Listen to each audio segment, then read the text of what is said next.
Hello, and greetings from the Center for Contemporary Mysticism. I want to welcome you to another one of our online programs. I have to admit, I am beginning to really miss being with you together in person. Maybe some of you feel that way.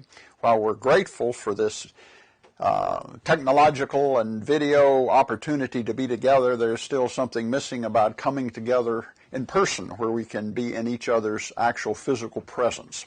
But that time will come, so in the meantime we'll celebrate and be grateful that we do have this technological opportunity to be together. We want to welcome you to another online program. Our program today is entitled, What Can Pandemics Teach Us?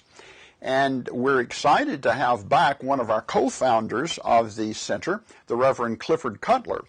Clifford was here as a co-founder in the about 6 years ago, the early times, and then he retired and had the audacity to move up to Boston, where he's closer to his family and his new young grandson. So we're happy he's able to do that, but we do miss him dearly and are happy to have him back today. Now, this is a good program because Cliff not only is a lifelong Episcopal priest, but he's also, you might say, a lifelong student of history and a student of mysticism. And he's able to take a look over time at how things like pandemics and plagues and other tragedies that come upon the human condition affect people and societies and individuals. And I think he'll be a good one to help us look at how this experience today is affecting us in whatever ways, or how maybe it's an opportunity for us, an opportunity to look at some of the ways we've been living, some of the inequalities and exclusions that have become a part of life, and offer us the opportunity to re-examine these things. So we are so glad to have him back. He will be engaged in conversation with our conversationalist extraordinaire, Patricia Pierce, who's done a wonderful job with our conversation. So at this time, we'll welcome Cliff and turn it over to Patricia and ask her if she would bring Cliff online and welcome him back to the center. Patricia. Well, Cliff, thank you so much for taking time to be in this conversation with me today. And you are one of the co-founders of the Center for Contemporary Mysticism. Yes. And I am just curious to hear from you how it is that it seemed like this was a good thing to start. Well, it started, It started, you may know, just with a visit from Lorna Byrne, who is someone who sees angels. And she came to St. Paul's because there are, over 50 angels carved in stone and wood. And so it seemed like a great thing. So that started it. And then another parishioner said, well, wouldn't it be great to have Eben Alexander come? So he came and we had a chance to chat with him afterwards about starting a center. And why it makes sense now, it was fascinating. Yesterday, that would be Mother's Day, May 10th, the New York Times had an article that said Christianity gets weird. And and what they mean by that are people are looking for the transcendent, for the mystical. And I think Christianity has always been a bit weird. Yeah. And part of it is, mysticism is foundational. We sing that old hymn, the church is one foundation, which has that mystic sweet communion. Right. And so mysticism is just part of who we are. It's part of our weirdness, maybe. But I think we ought to always, sometimes we've forgotten that we should be mystical and weird. So it makes sense to me to have... and Jesus was certainly a mystic. Yeah. And Paul went up to the third heaven or something like that. I've never had that experience, but some have. And I think that validates the small experience that I and most of us probably have in terms of encountering the divine, which is, I think, what mysticism means. How we want to understand that. The direct experience. Yeah. As opposed to the vicarious experience from others. Right, yeah. No, I think others may have significantly deep or transcendent experiences that may go beyond what some of us have.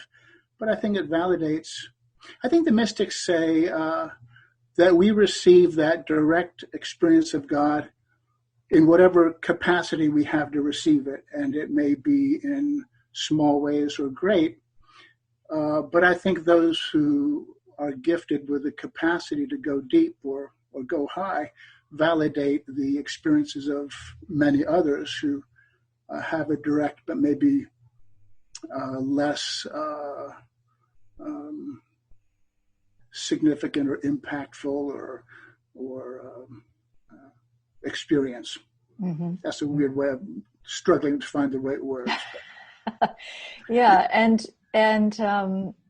it's the name of the organization is the Center for Contemporary Mysticism. Yeah. And I think a lot of people hear mysticism and they think of that as something in the past, you know, the great mystics of the past. Right.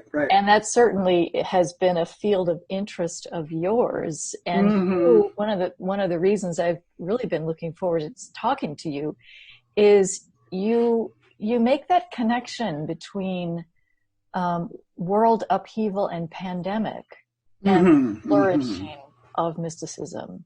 Yeah. I think that's. Could you talk more about that? Sure. I mean, I think you see it today, just with the recognition of people looking for the transcendent and that which goes beyond our partisan divides and is more inclusive. But you look back at the 14th century, and it's a natural connection to the bubonic plague then and pandemic COVID-19 today. But back in the 14th century, you had a third of the population of Europe died. You had the 100 Years' War.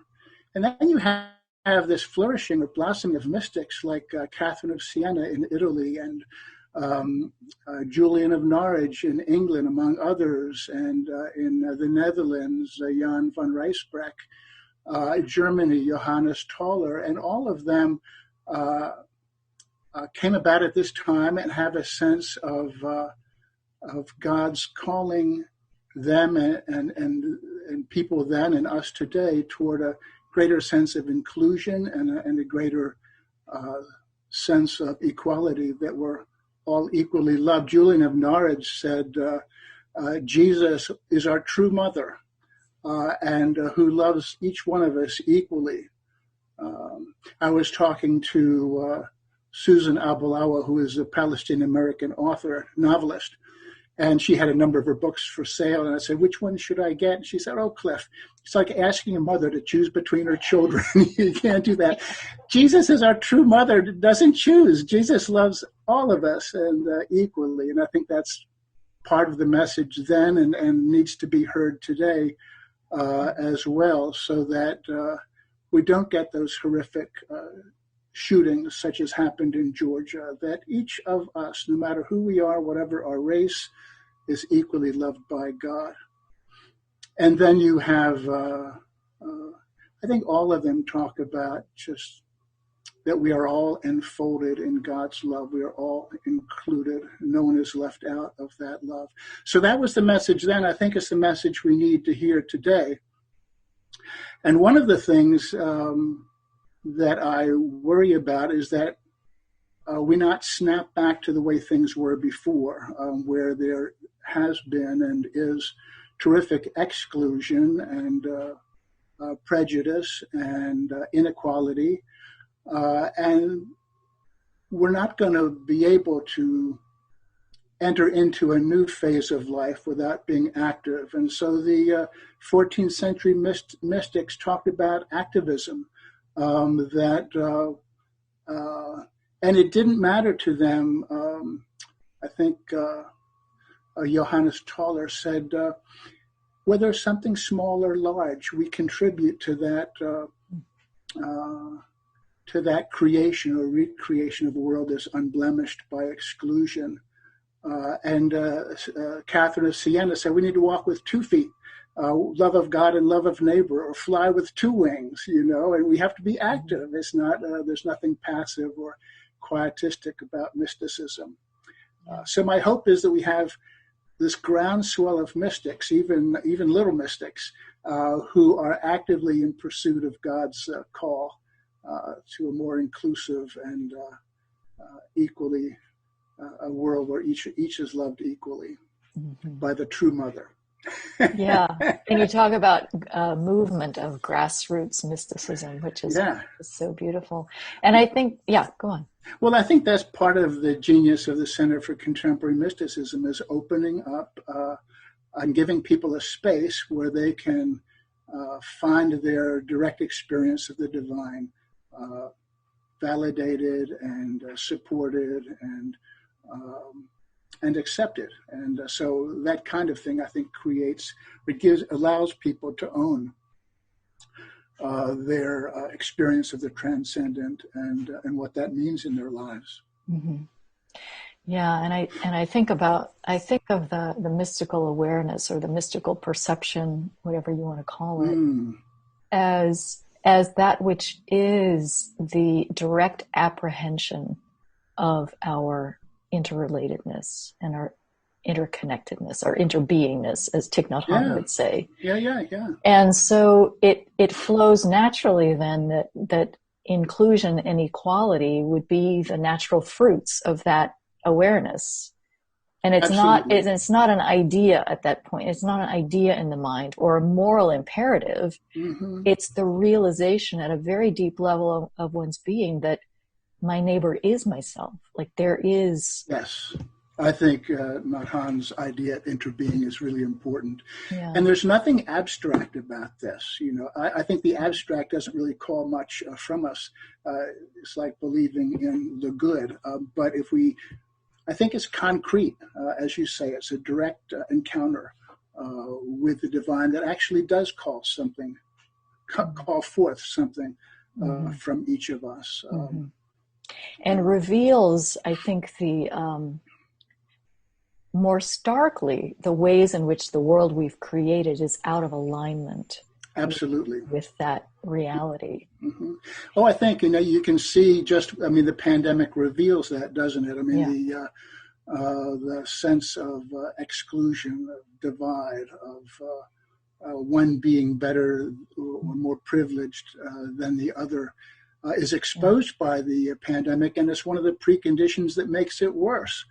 Because as we know, the marginalized are being hit harder by illness and the death of this disease.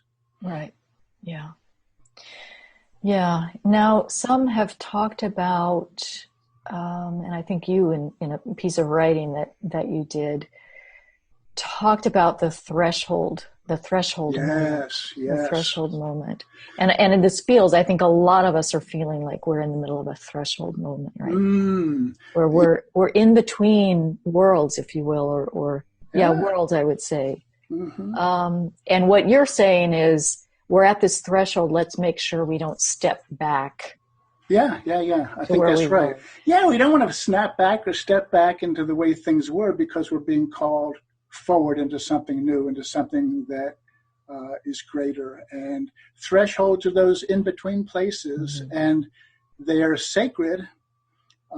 They don't always feel graced, but they call us into something new. I had an experience one time. I'd been to visit someone in the hospital, and I was crossing, and a young woman, and dying, and feeling very sad, and crossing the Four River Bridge, and to the left, this sounds superficially kind of saccharine, but off to the left there was a rainbow, and what that said to me was, there's still beauty in the world. And so we need to cross those thresholds without being defensive or without looking at the world as enemy or threatening. But as there's still beauty there, there's something that we can do to enhance the quality of love in this place, and we need to do that. So those are thresholds, and I think that the bridge is sort of an interesting image of threshold too. We're on the bridge, and if we're aware, if we're awake, we can see beauty. Yes, and when we're present to the moment and what is. The thing about one of the things I think about in the threshold experience is that we are moving into the unknown, which of course can evoke fear.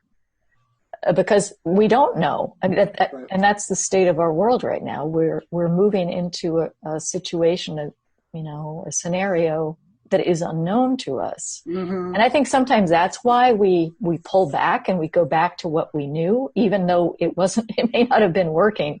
Yeah.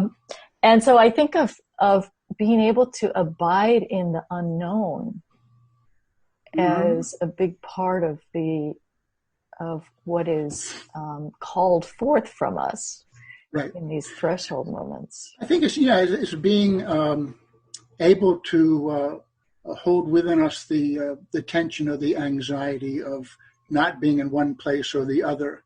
And I think the other thing that mystics teach us is that we don't need to solve it all on our own. Small steps.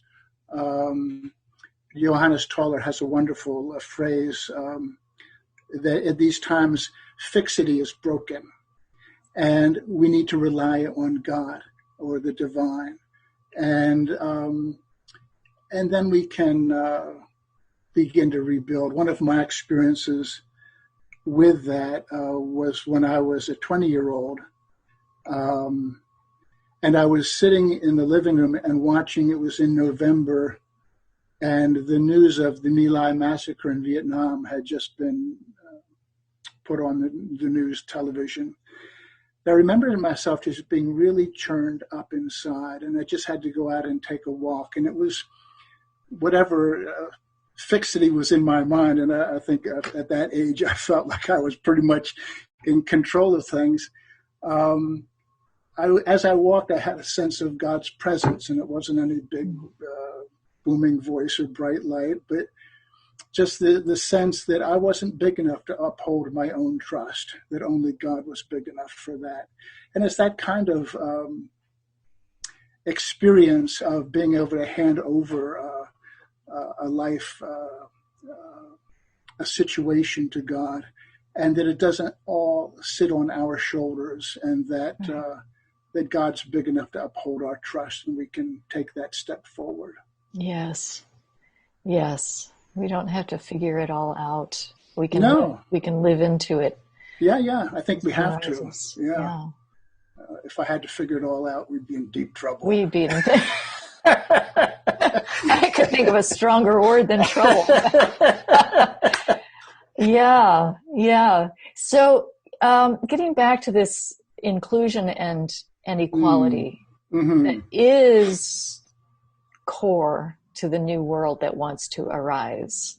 Yes. You have talked about how it's more effective to work towards inclusion and equality than to work towards peace. Could you say more about that? Sure. I think sometimes when we're focused on peace, we don't want to disturb anyone. We don't want to disturb the other. And we can normalize the way things are for the sake of peace. Sometimes the phrase peace at any price. And sometimes I think true peace means that we have to disturb what is. So what would be an example? I think we have to be able to, when we see an injustice, be able to say it. And I know peace activists aren't afraid of being confronted in that way, but I think I think the road to peace is through inclusion and equal rights, and spiritually all are equally loved. And if we skip that step, I think we're never going to find real peace. We may find peace at any price or complacency, but we're not going to find real peace. And so I guess that's why I think we're really called now as a country and as mystics to push for inclusion and equality. The peace will come, and sometimes being active means that we'll be criticized for being misdirected or for it not making a difference. But I think God calls us in a particular direction. Our direct experience of the divine lures us or entices us into this need for inclusion and equality, and that'll take some shaking up to get us there. I think the pandemic's doing a pretty good job shaking us up, but I think we need to be able to push ourselves a little bit in the direction of God's love. Mm-hmm. What you're saying reminds me of the saying that has been around for a while: if you want peace, work for justice. Yeah, I think that peace is the outcome, peace is the fruit of justice. Mm-hmm. I think that's true. And justice isn't attained without some struggle, it seems to me. So I think that's, we have to be willing, as mystics, we have to be willing to go through that to get to where the place where God calls us. And that's why I think if we're not willing to, even in small ways, move toward inclusion, we won't make the progress that we need to make. So I think God can take those small acts that we do and weave it in the tapestry of justice and peace. And so I'm not worried about one person having to change the world, but all of us in small ways, or if we have the opportunity to do something great, do it. And I think that the mystical, I don't know if I would say life, but experience certainly calls us to be that new world, to be that, as Gandhi would say, to be that change that we want to see, and then to enact that and live it out in the world. I know, as someone who's been involved in nonviolent civil disobedience before, I'm very aware of how that enemy-making mind, which I and many people think of it as the ego or egoic mind, can be just as active in a peace movement or a justice movement. Right. That, to me, is the huge transformation. When we engage in our activism in a way that recognizes the humanity of everyone. Yes. Absolutely. Even everyone. Everyone. As I thought about the shooting in Georgia, does my love embrace the shooter? Exactly. As well as the one who... And what do I do with that? Can we own that part of us and then seek to understand it, offer it to God, and with God transform it? I mean, I think that's part of the process of what we need to be about. But we don't want to own it. We'd like to just push it away. And the more we do that, the more we get stuck in that position that I'm better than the other person. Right. Yeah. I'm remembering an experience I had after the bombing at the Boston Marathon a few years ago. Yes. I went down to my meditation space to pray for the victims and the families. And I sat down, and it felt like something just took over my body and wanted to have prayers held for the perpetrators. Yeah. And it was a very powerful force that I was feeling, that, the brokenness of the human spirit that would enact that kind of violence. And it felt like this fierce kind of love that does not exclude anyone. It just doesn't. It can't. Love can't exclude. That's the nature. Yeah. So that...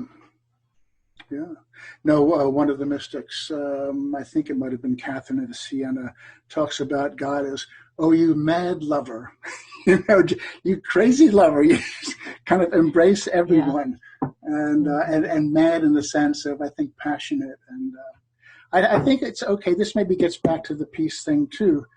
That passion and rage, if it motivates us to work for inclusion and equality, is I think all right. I think is good, as long as it isn't targeted to another person. Whether it's perpetrator or whatever. I think we need to be in touch with that passion within us that pushes us and drives us.